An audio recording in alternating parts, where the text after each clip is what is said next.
물고기와 그물 비유. 마태복음 13장 47절에서 50절 말씀입니다.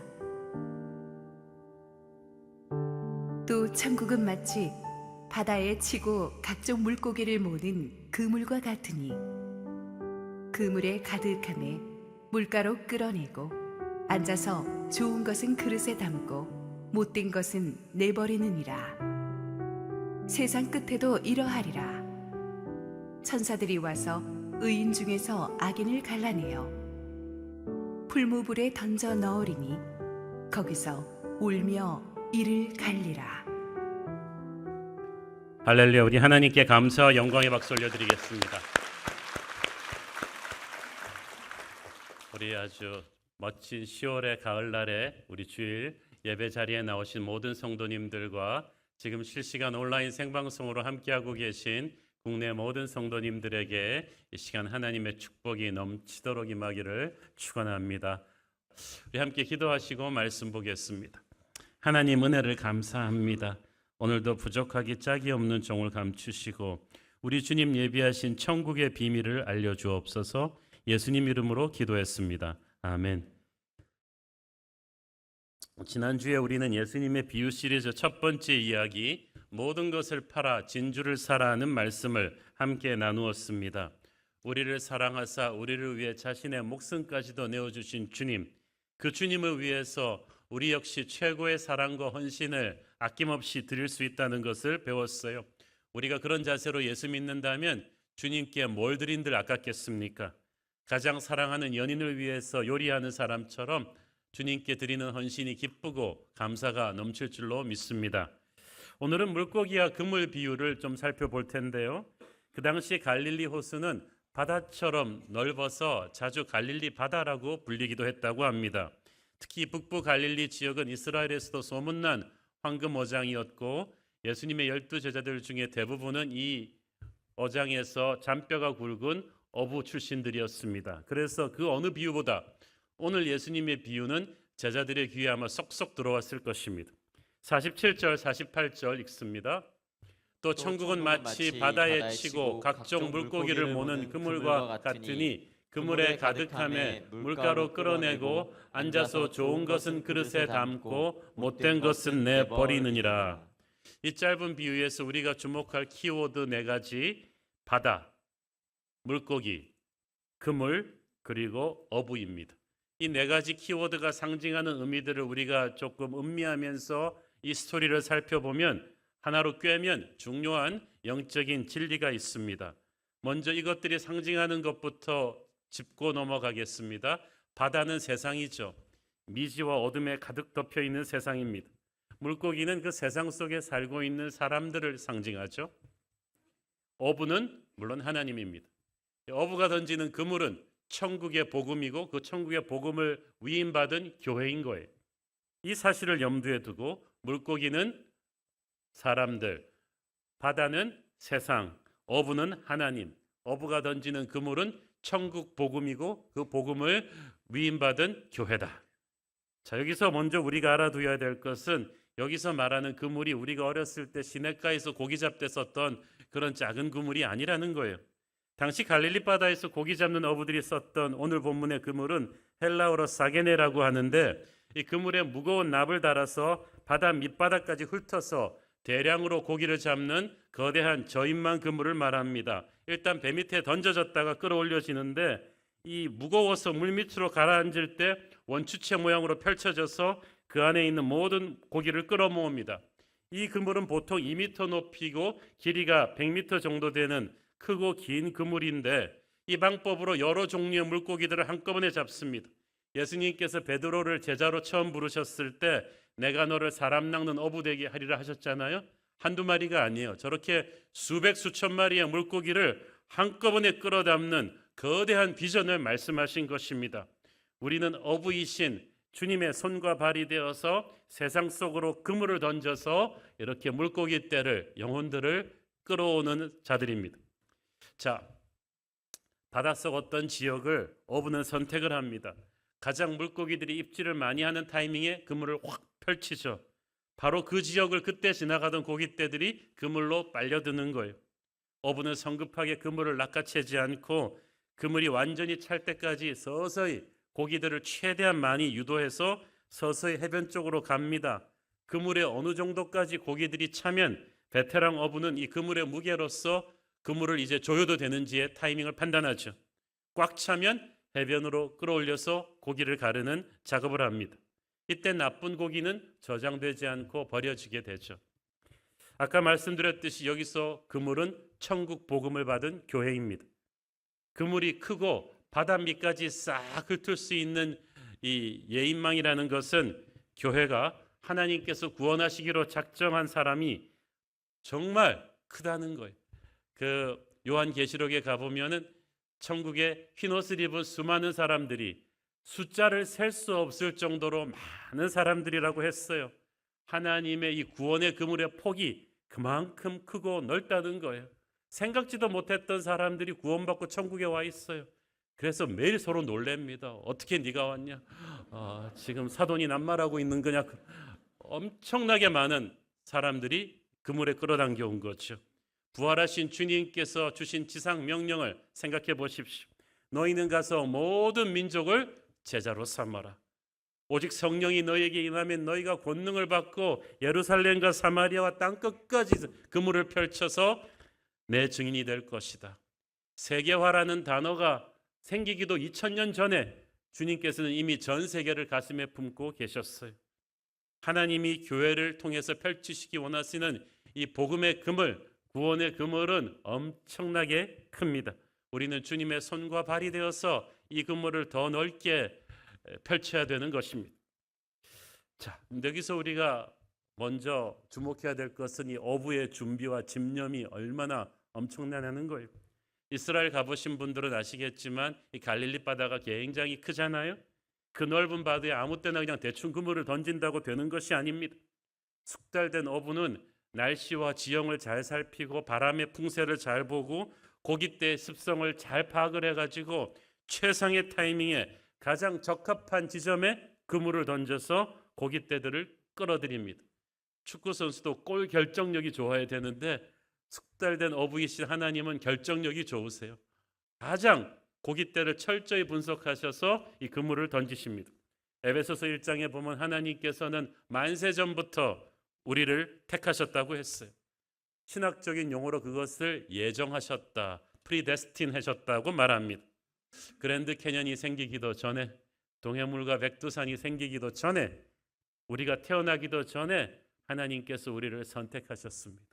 우리가 우리 어머니 뱃속에 있었을 때부터 하나님은 우리를 선택하셨어요. 우리가 자라면서 하나님을 믿지도 않고 감사하지도 않을 때부터 나를 전도하는 친구들 막 구박할 때에도 하나님은 나를 기다리고 계셨습니다. 내게 끝없이 프로포즈하고 계시다가 결정적인 순간에 나를 구원하셨습니다.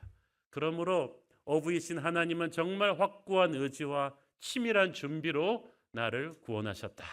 이것이 얼마나 황송한 일입니까? 자, 우리는 원튼 원하지 않든 하나님의 그물에 걸린 물고기들입니다.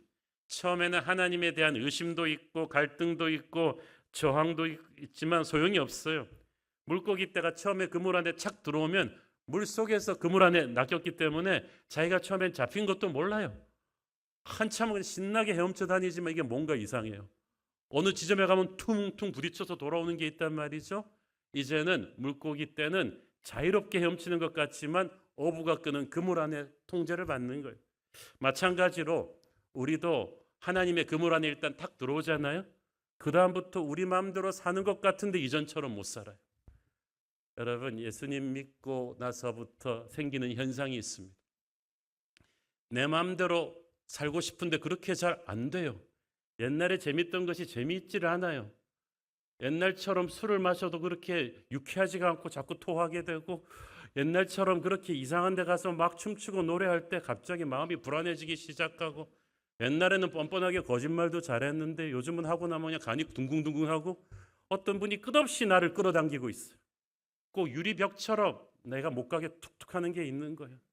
죽어라고 도망가봤자 요나처럼 그냥 코 깨져갖고 다시 돌아오게 되고요. 우리는 하나님의 통제 안에 있는 존재들이야. 이제는 내 마음대로 사는 게 아니에요.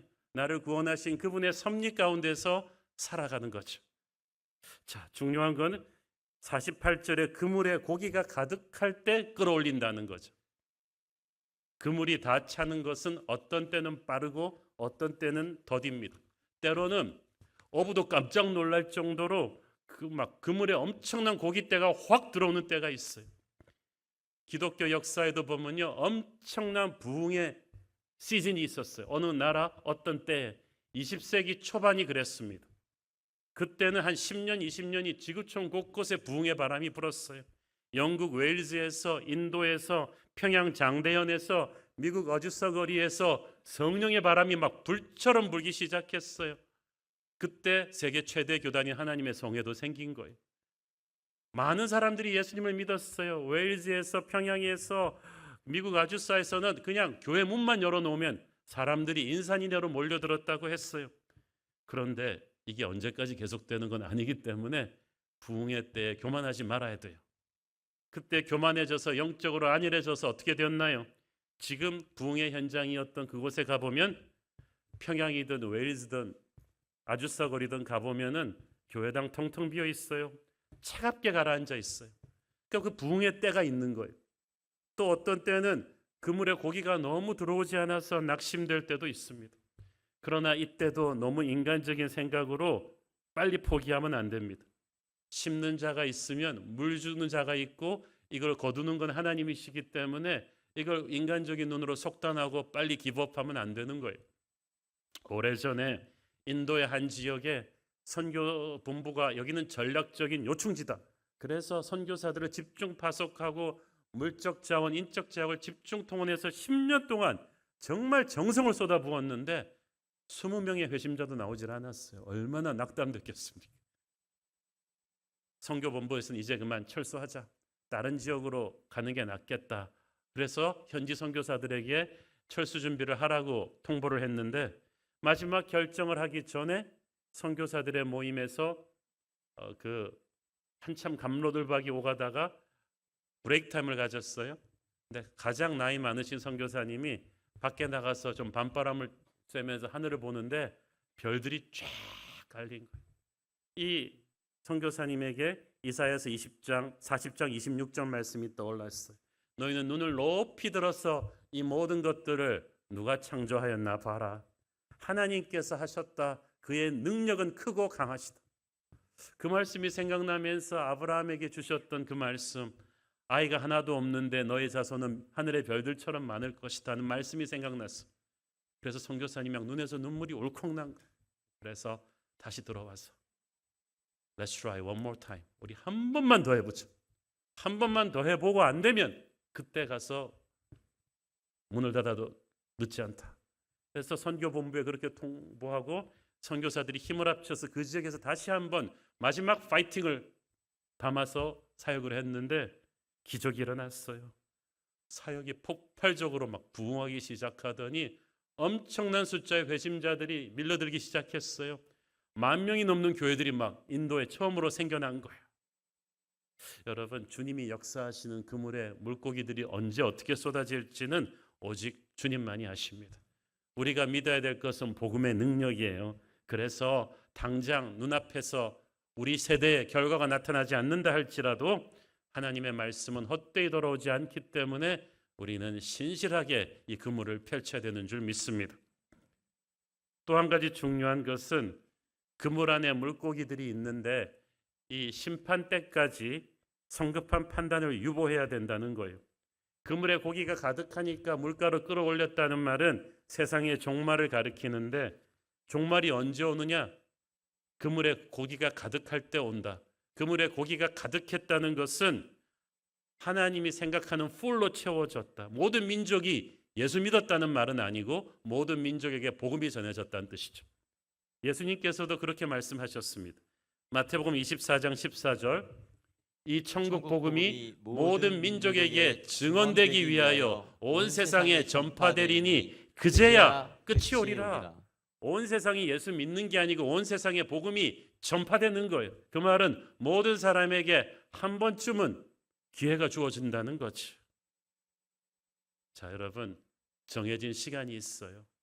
역사는 그냥 무한대로 흘러가는 게 아니라 역사를 시작하시는 분이 이 역사를 끝내실 때가 오는 거예요. 그 세상의 끝에 일어나는 일은 심판입니다. 47절에 보면 각종 물고기가 이 그물에 들었다고 했는데, 각종 물고기라 하면 모든 인종과 백성과 방언과 잘 사는 자와 못 사는 자와 배운 자와 못 배운 자, 남녀노소를 다 포함하겠죠. 그런데 본문에서는 모든 물고기를 할 때 딱 두 종류로 구분합니다. Good fish, bad fish. 좋은 물고기와 나쁜 물고기. 여기서 좋은 물고기를 그냥 착한 사람, 나쁜 물고기, 나쁜 사람 이렇게 단순하게 생각해서는 안 돼요. 좋은 물고기는 누구냐? 복음을 믿고 회개해서 구원받은 사람을 말합니다. 그럼 나쁜 물고기는 뭐냐? 복음을 듣고도 거절한 사람, 회개하지 않고 외면한 사람을 말하는 거예요. 하나님께서는 다 죄인들이었지만 복음을 듣고 회개한 사람들을 좋은 물고기라고 하시고, 다 죄인들이었지만 끝까지 복음에 반응하지 않은 사람을 나쁜 물고기라고 하시는 거예요. 그런데 문제는 이 두 종류의 물고기들이 해변에 다다를 때까지 그물 안에 섞여 있다. 심판은 지금 시행되지 않는다는 거예요. 지금 당장 우리 마음 같아서는 이렇게 막 분류하고 싶겠지만 그렇게 하지 말라고 본문은 말합니다. 왜냐하면 지금 이 땅에서 우리의 판단이 정확하지 않기 때문이죠. 이 땅에서는요, 성자들이라 할지라도 영의 눈과 육의 눈이 혼재되어 있어요. 판단이 정확하지 않아요. 100% 깨끗한 영의 눈으로 보시는 주님께서 어떤 것이 좋은 고기고 나쁜 고기인지 아실 것입니다. 아니, 실은 좋은 고기인데 지금은 좀 병이 들고 시험이 들어서 나쁜 고기인 것 같아 보일 수 있어요. 우리는 그것을 그냥 나쁜 고기로만 처리해 버릴 수가 있는데 그러면 안 된다는 거예요. 그래서 마지막 날까지 판단을 유보하라는 뜻입니다. 자, 좋은 고기와 나쁜 고기가 같은 그물 안에, 교회 안에 있다. 어떻게 보면요, 세상에서 가장 문제 많은 조직 중에 하나가 그래서 교회입니다. 눈에 보이는 멤버십 자격 기준이 없어요. 그렇잖아요? 보통 좋은 대학은 뭐 수능 시험을 어느 정도 받아야 되고 자격 기준이 있잖아요. 기업체도 뽑을 때 어느 정도 기준을 가지고 뽑기 때문에 걸릴 수가 있는데 걸릴 수가 없는 게 교회잖아요. 그래서 은혜로 다 들어왔기 때문에 이게 누가 누군지 검증이 안 돼요. 그래서 어떻게 교회에서 이런 일이 일어나지? 어떻게 교회 다니는 사람들이 이러지라는 황당한 일들이 많이 일어나는데, 더 놀라운 것은 그 문제아들을 끌어안고 교회가 이렇게 위대하다는 사실이죠. 이것은 머리이신 예수님이 뛰어나신 거예요. 형편없는 문제아들을 데리고 챔피언십을 따는 감독처럼 우리 같은 죄인들을 끌어안으시면서 놀라운 일을 이루어내시는 예수님이 얼마나 기적이십니까? 저 어부가 그물을 던져서 고기를 잡을 때 좋은 물고기만 잡을 거라고 기대하지도 않아요. 분명히 나쁜 물고기도 섞여 들어올 거 알고 있어요. 그렇지만 그렇다고 해서 나쁜 물고기 잡기 두려워서 그물을 아예 안 던지면 좋은 물고기도 못 잡잖아요. 그래서 알면서 속아주는 거죠. 일단은 지금은 함께 그냥 싹 다 잡아드리는 거예요. 바닷가에 도착하는 순간 구별이 시작됩니다. 자, 이것이 교회를 이해하는 데 도움이 됩니다. 교회라는 그물 속에 아까 말씀드렸듯이 좋은 고기 나쁜 고기들이 함께 다 들어와 있어요. 그래서 가짜 성도가 많은 거예요. 가짜 집사가 많고요, 가짜 장로, 가짜 목사가 많은 거예요. 그렇기 때문에 그러려니 해야지, 그것 때문에 낙심하고 시험 들어서 교회가 어떻게 이럴 수 있냐라고 교회 떠나는 분들이 있어요. 그건 교회 본질을 잘못 이해하신 거죠. 교회는 원래 불완전한 사람들의 공동체입니다. 필터가 없기 때문에 감옥보다 더해요. 그냥 싹 다 들어왔어요. 예수 믿고 은혜 받아서 변했다고는 하지만 아직도 옛사람의 기질들이 펄펄 살아있는 분들이 남녀노소 막론하고 모인 것이 공동체입니다. 교회는 불완전한 것이에요. 저와 여러분도 이 불완전함에 상당히 많이 기여했어요. 그러니까 교회가 불완전한 건 당연하다고 생각해야지, 교회가 완전해야 되는데 왜 이러냐고 그렇게 보시면 시험 들어요. 그런 말을 많이 하시는 분 자체가 조금 문제가 있죠. 교회에서 완전하신 것은 머리이신 그리스도뿐이고 몸체인 우리들은 굉장히 상태가 안 좋아요. 각종 물고기들이 모였기 때문에 허물과 실수가 많습니다. 교회는 결코 오염되지 않은 완벽하고 이상적인 곳이 아닙니다. 의로운 사람, 죄인들이 같이 섞였고 성숙한 사람과 미성숙한 사람이 같이 섞였습니다. 그래서 교회에서 필요한 것이 사랑이에요. 인내예요. 서로를 불쌍히 여겨 주십시오. 여러분 옆에 분들 보십시오. 불쌍해 보이지 않습니까? 밤새 술 먹고 잠들었다가 아침에 술 냄새 풀풀 풍기면서 교회 올 수도 있죠. 그러면은 옆에 사람이 득달같이 뛰어서 먹시하니 어떻게 저 사람은 술 냄새를 풍기면서 교회에 옵니까? 그래도 교회 나와주는 건 참 고마운 일이라고 생각합니다. 술 냄새 풍기는 분들을 제가 참 함부로 못 대하는 것은 제 할아버님께서 오래전에 일제시대 때 나라 잃은 소름으로 이제 만주로 이민을 가서 사셨는데 거기서 그냥 그때 나라 잃은 젊은 혈기에 그냥 술 마시는 분들 많았거든요. 막 술. 근데 할아버님이 1차를 끝내시고 이제 2차를 가고 싶은데 동네 술집들이 너무 일찍 문을 닫아서 찾는데 어디가 집에 불이 환하게 켜져 있고 음악 소리가 나고 사람들이 몰려들기에 내가 모르는 새로운 술집이 우리 동네에 생겼는가? 그리고 이제 들어가가지고 안내를 받아서 앉아 있는데 이게 좀 이상한 거예요. 분위기가. 그게 이제 유명한 부흥사 이성봉 목사님의 그 부흥 집회였어요. 그래갖고 이제 할아버지가 이제 술이 반쯤 취하셔서 이렇게 설교를 듣고 있는데 마지막 부분에 이성봉 목사님 목소리가 아주 좋거든요. 한국의 D.L. 무디였어요. 여러분 중에 이제 옛사람을 버리고 예수님 믿기로 결단하는 분은 일어서세요. 그랬더니 일어서세요란 말 듣고 그냥 팍 일어나신 거죠. 근데 그 다음날 아침에 술이 깨고 나서 우리 할아버님이 내가 청주한시 양반인데 아무리 술을 끼며 한 약속이라고나 하나 하늘에 계신 분한테 내가 약속을 했는데 어찌 이렇게 살 수 있냐. 그 교회를 나가신 거야. 그리고 교회를 다니시다가 복음을 듣고 진짜 예수님을 영접하셨어요. 그리고 성자가 되셨어요. 원래 한방 기술이 있으신데 그 동네 가난한 사람들 다 치료해주는 크리스찬 호준같이 되셔서 장로님이 되셨는데 정말 교회 마룻바닥을 새벽 기도 때마다 눈물로 메우는 기도의 장로님이 되셨어요. 이게 8, 90년 전의 일인데 손주가 이렇게 목사가 되었습니다. 할아버님은 지금도 천국에서 보시면서 아마 자랑하고 계시겠죠. 저는 그래서 술김에 교회 오시는 분들 저는 아무렇지도 않습니다. 그냥 교회 와서 술주정만 하지 않으면 감사할 따름이죠.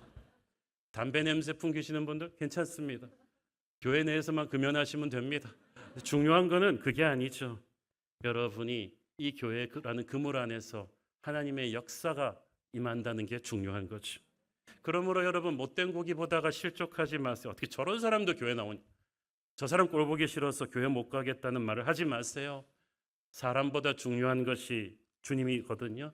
사람한테 시험 받았다고 해서 진짜이신 예수님의 영광을 놓쳐서는 안 되죠. 여러분 지금 뭘 보고 계셨던 거예요? 여러분 그냥 사람들은 흙기 보세요. 주님을 집중해서 보세요. 왜 사람을 집중해서 보다가 시험을 들으세요? 저를 대충 보세요. 이렇게 깊이 보지 마세요. 사람에게 실망하는 또 머리이신 주님이 있기 때문에 다시 일어설 수 있는 것이 교회 아닙니까? 내가 남에게 상처 준 만큼 상처받는 만큼 나도 누군가에게 상처를 줬어요. 그래서 서로 회개하면서 변해가는 것이 교회죠. 허물이 많아도 서로 덮어주면서 매일같이 주님과 동행하며 변화해가는 게 교회죠. 중요한 건 우리가 어제와 다르다는 게 중요하죠. 날마다 예수님 안에서 매일매일 조금씩 변해가는 것이 교회인 줄로 믿습니다. 어부가 그물을 걷어올리는 때는 세상 마지막 때입니다. 심판은 단호하고 엄중합니다. 천사들이 와서 하잖아요. 천사들이 와서 좋은 물고기, 나쁜 물고기를 갈라내는데 천사들이 독단으로 하는 게 아니라 예수님의 영으로 하는 거예요. 예수님의 말씀에 기반해서 가르는 거죠. 우리는 이것을 구분할 수 있는 능력이 없기 때문에 예수님의 지혜로 천사들이 합니다. 자, 그런데 천사가 의인 중에서 악인을 갈라내어서 풀무불에 던졌다 하는 게 중요해요. 악인이 누구예요?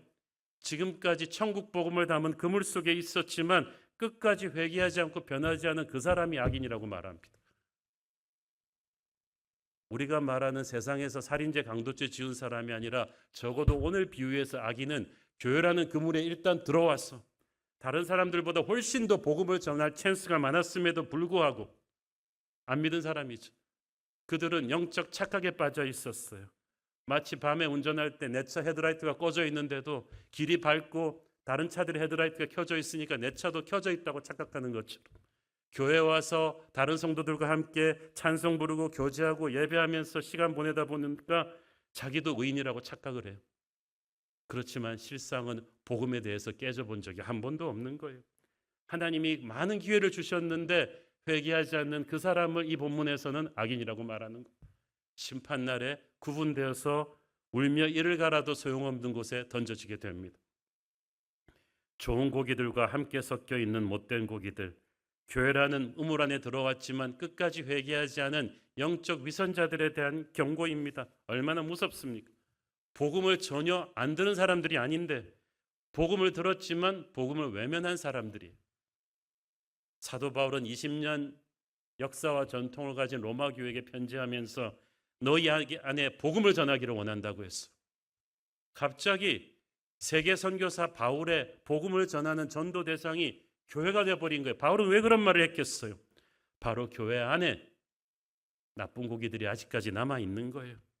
20세기 말 영국의 유명한 설교자 마틴 로이드 존스 목사님이 그 말씀을 하셨죠.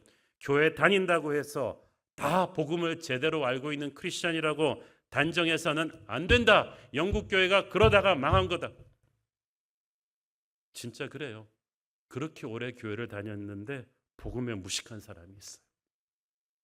예수님의 십자가 보혈의 은혜의 의미를 정확하게 깨닫고 그것이 자기의 죄 때문임을 깨닫고 복음을 깨닫고 십자가 앞에서 한 번도 울며 회개해보지 않은 사람, 부활의 능력을 체험해보지 못한 사람, 성령의 기름 부으심과 능력이 온몸을 휩쓰는 것이 무엇인지 모르는 사람들이 있다는 거예요.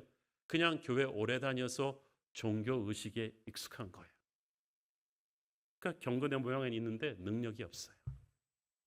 문제는 그러면서 자기가 좋은 물고기라고 착각을 하는 거예요. 근데 그들은 눈에 보이는 교회 이론이긴 하지만 보이지 않는 천국 교회 이론은 아니거든요. 바울은 로마 교회 안에 있는 이런 영적인 위선자들이 복음을 제대로 듣고 영적으로 거듭나야 한다고 말하고 있는 거예요. 근데 그게 비단 2000년 전 로마 교회만의 문제입니까? 영국 교회만의 문제였겠습니까? 오늘날 한국 교회 안에도 복음을 제대로 모른 채 종교 의식에만 익숙해진 무늬만 크리스천들이 얼마나 많습니까? 역사가 오래된 교회일수록 복음에 죽어 있기 쉽거든요. 그래서 건물은 크고 시스템이 있는 것 같은데 교회에 성령의 생기가 없는 거예요. 교회 안에서 영적으로 심각한 병을 앓고 있는 사람들이 의외로 교회 오래 다닌 사람들이 많아요. 자꾸 모태신앙 얘기하고요. 어쩌면 진짜 복음을 필요로 하는 사람들이 교회 안에 많을 수도 있습니다. 자기는 좋은 고기라고 생각하지만 실은 회개하지 않은 나쁜 고기였어요. 오늘 혹시 우리 가운데 이런 분이 있다면 부끄러워하지 마세요.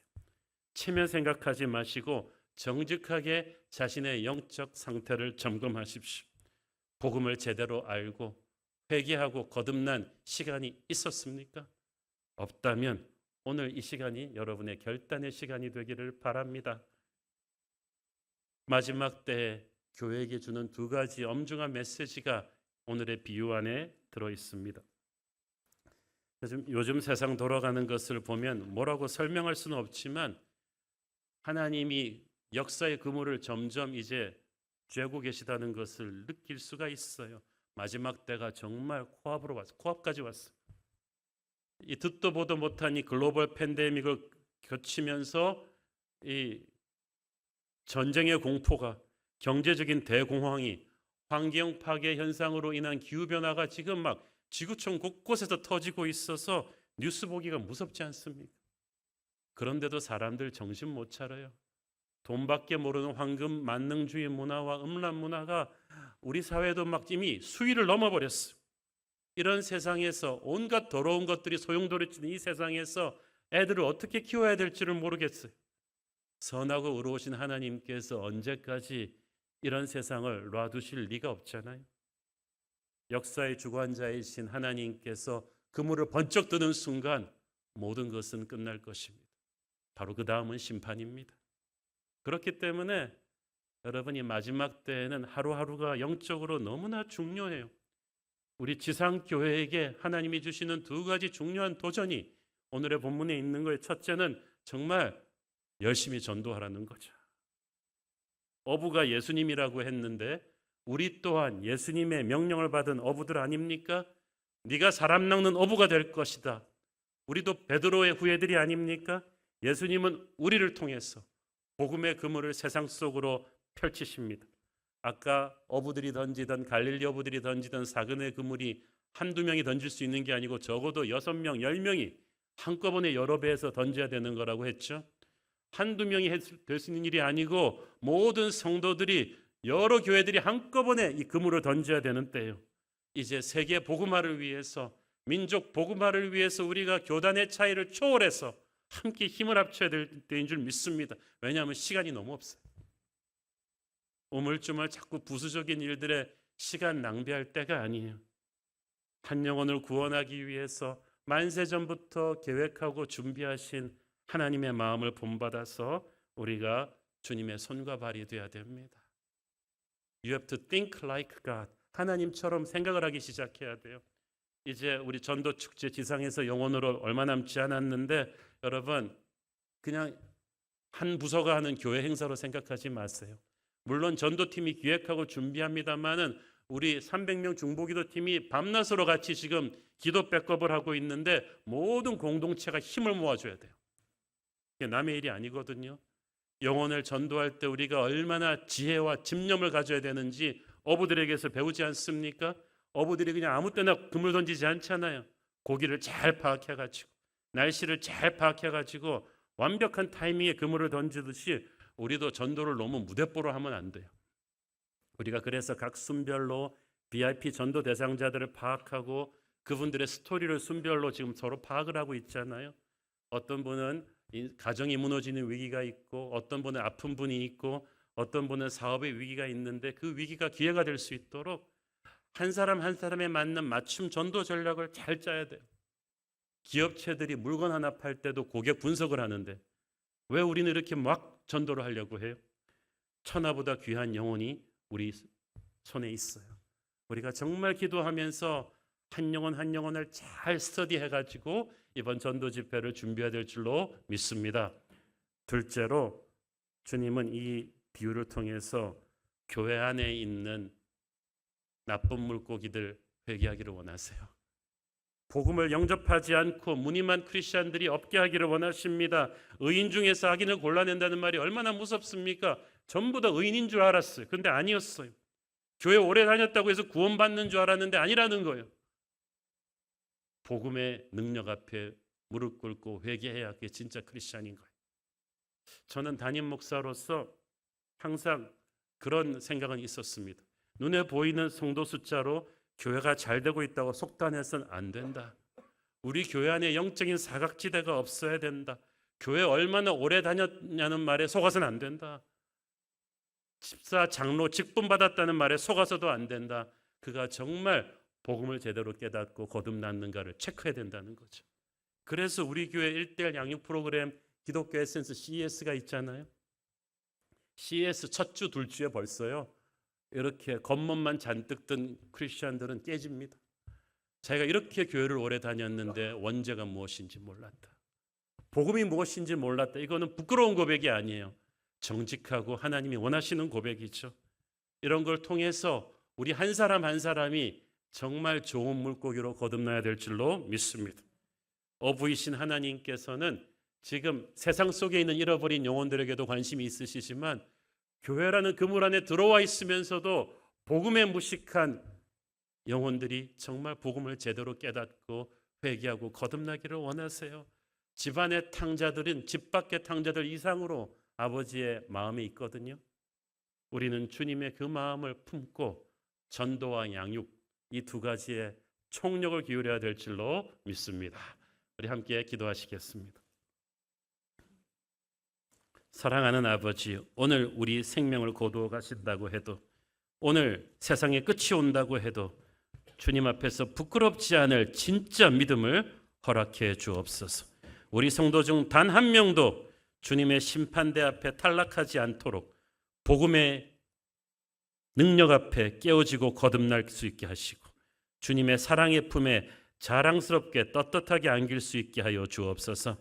마지막 때가 가까워올수록 우리 주님의 마음을 품고 복음을 부끄러워하지 않게 하옵소서. 주님을 모르는 주변 사람들에게 총력을 기울여 기도하며 복음 전하게 하옵소서. 예수님 이름으로 기도했습니다. 아멘.